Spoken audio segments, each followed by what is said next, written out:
Hi there, all you Honda QA50 enthusiasts. I'm going to try and figure out what's up with the second gear slipping.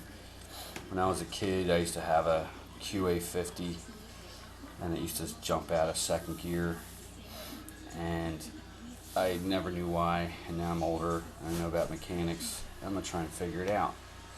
And it looks to me, I've discovered what the problem is. It's a couple things. Some of them are symptoms and some of them are the problem. But it looks to me like the problem starts off with, this is the internal main shaft output, and this is where the second gear and first gear gets, and neutral gets decided, and it's basically this pawl that goes between the gears. You can see the gear has like a little tooth, or a little slot for the tooth, and it goes on there, and that's what determines if it's in gear. Now it looks to me like the real problem is the way that the end of this thing, which is hollowed out, it's like rounded right there for one, and that causes this little pawl to move in and out. Plus the spring and everything is weak, and it can move, and it's sloppy. So when you shift into second, if you can notice where the marks are where the gear rides, it's not even a full contact of the pawl. So the gear's trying to rotate this shaft this way. This is where your chain sits right here, and this is the outer piece of the case, but I have it all disassembled. And as this thing's rotating, this thing can move quite a bit. I mean, it's just sloppy. So it looks to me like the problem is a couple things.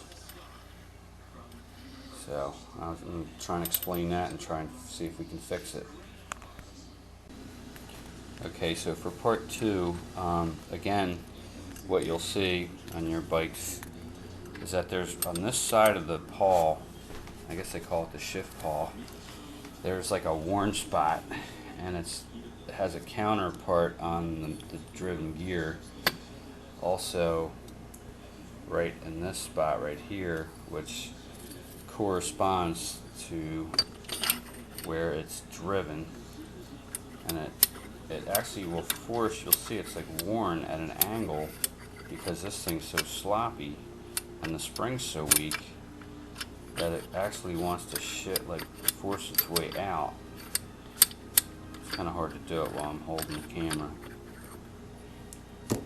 Anyway, so that looks like the problem is that this doesn't go over far enough this way, and it's not held in place strong enough by the spring that they give you originally. And also the rounded edges of this main shaft is that it kind of causes it to move out when pressure is applied. So when the gear starts driving it, it actually makes this want to move out just a tiny bit. You can see it moving in my fingers. And also I noticed that, so when they give you the new part, which is the new shift cam, which is inside here, which is the top of it's here and inside of it's in there, and I'll show you that in a minute. But so when you push this in, now this is first gear, and you can see the mark where first gear rides, but look where this thing's located.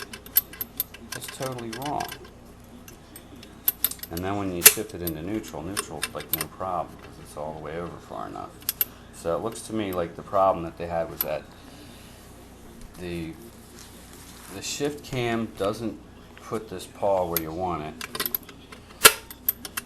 Like, it's not even in line with the first gear, but first gear doesn't really have a problem.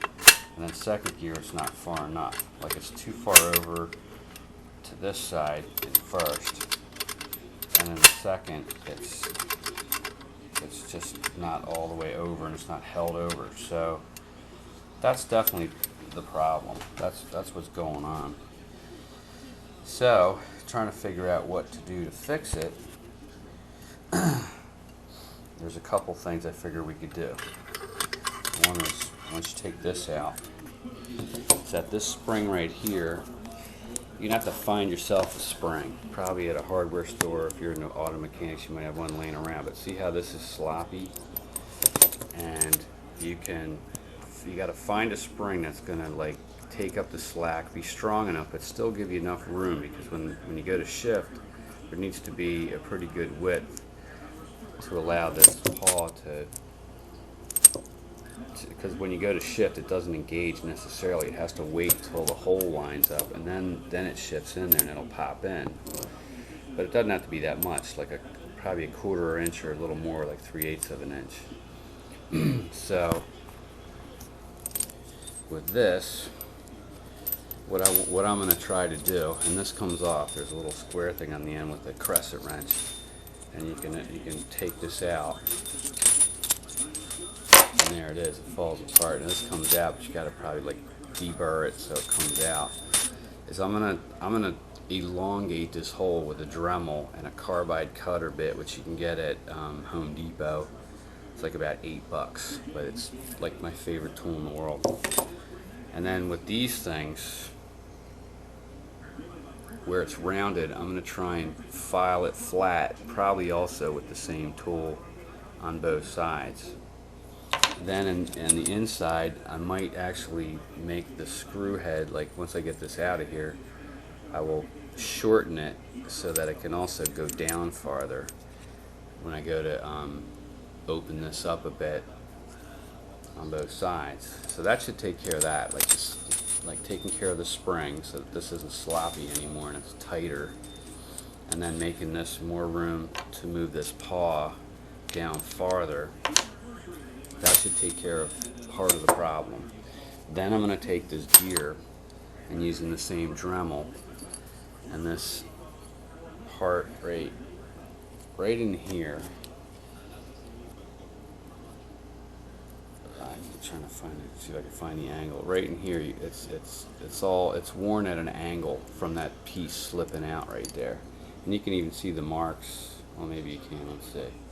Right here where it's been jumping out and jumping back in. So I'm going to straighten out all that mess. You see that right there? There's like a little triangular, like, worn mark. So that's what's going to be that part. Then let me take this apart.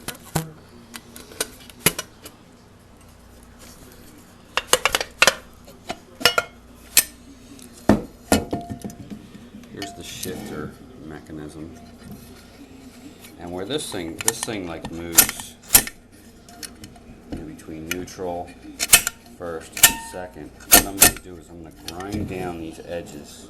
Let's see if I can get out of the light here. I'm going to grind down these edges on,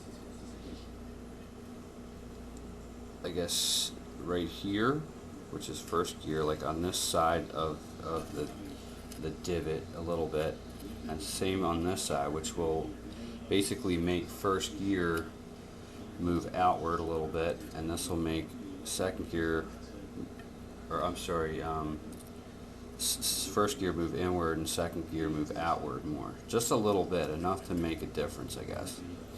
And so it'll hopefully in the end solve the problem.